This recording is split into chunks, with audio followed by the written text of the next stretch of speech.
Will your car run after an EMP? That is the question. And you know what? This video has a definitive answer for you. Stick through it. But let's talk about this for a minute and help understand what an EMP is first off.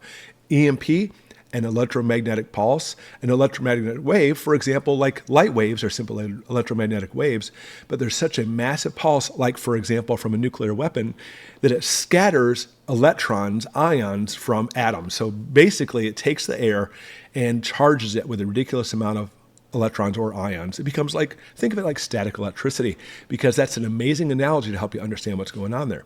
So static electricity, if you ever have like what's called a Van de Graaff generator, you ever seen one of these? It's a ball that literally just a belt runs through like static electricity, and arcs of lightning, if you want to call it that, it's more like just sparks, can actually go between you and the ball, and it will shock you, but it's not fatal by any means. So this is what happens when a nuclear bomb goes off. And if a nuclear detonation happens in the ionosphere, way up in the top of the atmosphere is full of these ions. It's a shield covering the Earth. It's really nice, blocks us from harmful radiation.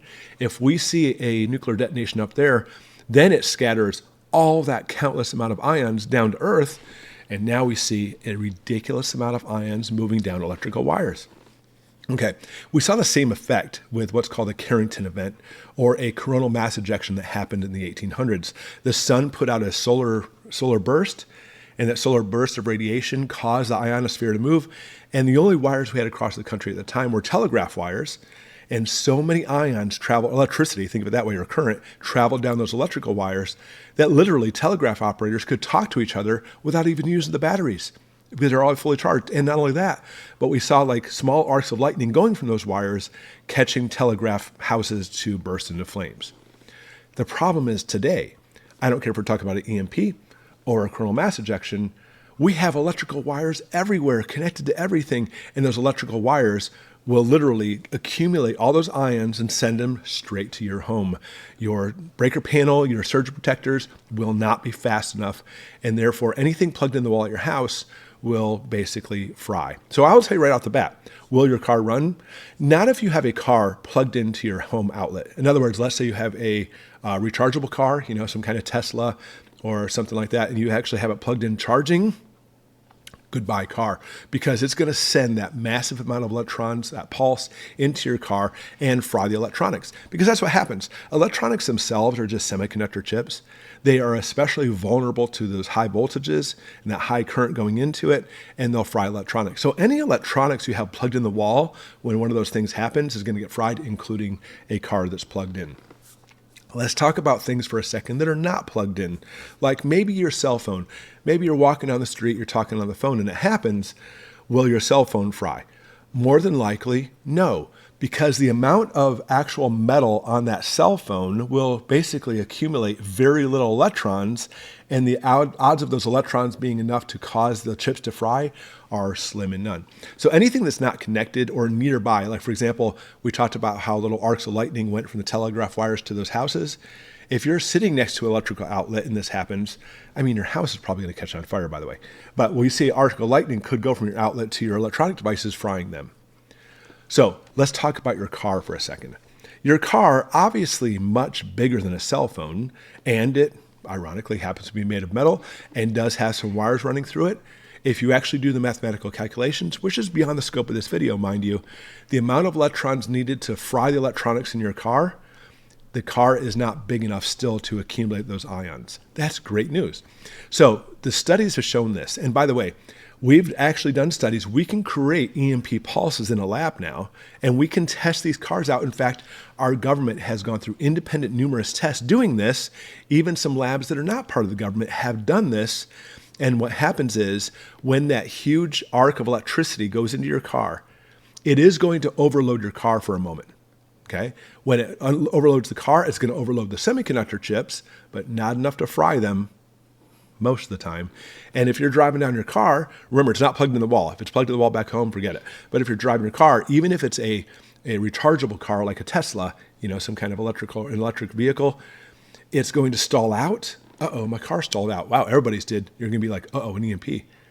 Just wait a few seconds, and then it'll start right back up again. And it's funny because there's like this rumor floating around that if you disconnect your battery for 5 seconds and put it back on again, it'll make no difference. You literally can just wait, turn it right back on again, and you ready? Here's the stats.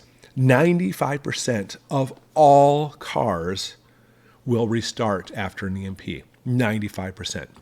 Now, why 5% didn't? Because understand that when we talk about the number of semiconductors in a car, a regular gasoline engine car that's coming out brand new today has about 150 semiconductors. Some of those work for the engine. Maybe it's the fuel injectors, maybe it's the regulator, whatever. I'm not talking auto mechanics, but some of them will be for like your car radio. Some will be like for your blinkers. And we have a whole bunch of different electronics that aren't vital to make the car run. There is a chance, a good chance, that one of those semiconductors will fry. And your car may start back up again, but darn it, I can't listen to my radio. Or darn it, my windshield wipers won't work anymore. However, in 5% of the cars, it happened to hit one of the semiconductors that actually regulated the engine, and that's why only 5% won't start back up again. Only 5%. That's great. Now, for electric vehicles, your rechargeable cars, I keep calling it, they actually have twice as many semiconductors. And so therefore it does increase the chances, especially since a lot of those extra semiconductors are for running the engine, which, just electric motors. So you do have a slight increase of your electric car not running, but it's still over 90%. That's a beautiful thing. Now, people will tell you that for some reason, this magical year of, I don't know what the year is, like 1982, anything before 1982, since there weren't semiconductors in cars, will keep running. And that is 100% true. Yes. Anything before 1982 will still run. But they'll say, oh, but anything after 1982, no, it won't run anymore. And that is complete wives' tale. There's just rumors. It's not true at all. So after whatever that magic year it is, like 1982, for example, still even modern cars, brand new car, 95% of them will still run. Again, if your car's at home and it's plugged in, forget it. It's not going to run because you're going to have that huge surge of current going into the car, frying it. But let's say you want to keep your car, and even with a 95% chance it's not very good, you can get what's called an EMP Shield. And all an EMP Shield does, and you can get one for your house too, by the way, is it shunts that extra current so it does not affect the electronics. So it's a device you can get for your car. I'll link one below in case you want to pick one up. But honestly, I don't have one. We have a few cars, so you know what, odds are, and if the car's not even running at all, it still has even a better chance of not getting fried. The odds of basically having a catastrophic failure in my car is pretty slim. And if it does, we have a couple backups, you know what I'm saying? That's going to be the least of our worries, by the way. That if we see an EMP, your car running is not going to be the priority. The priority is going to be the problem for that our grid's going down. But anyway, I just want to dispel some rumors because people talk about all the time how, you know what, your car won't run after an EMP, and that's simply not true. So we have to look at the data, we have to look at the facts, and we have to see the statistics and talk about how it really happens. So, of course, as preppers, we can be ready. And of course, if you want to have that 100% assurance that your car will run, then pick up the EMP Shield I linked below. But you know what? Every time you hear talk about people saying, no, your car won't run again, forward this video to them because it's simply not true. And those are simply just rumors. So anyways, thanks for watching, everybody. And I appreciate you following along.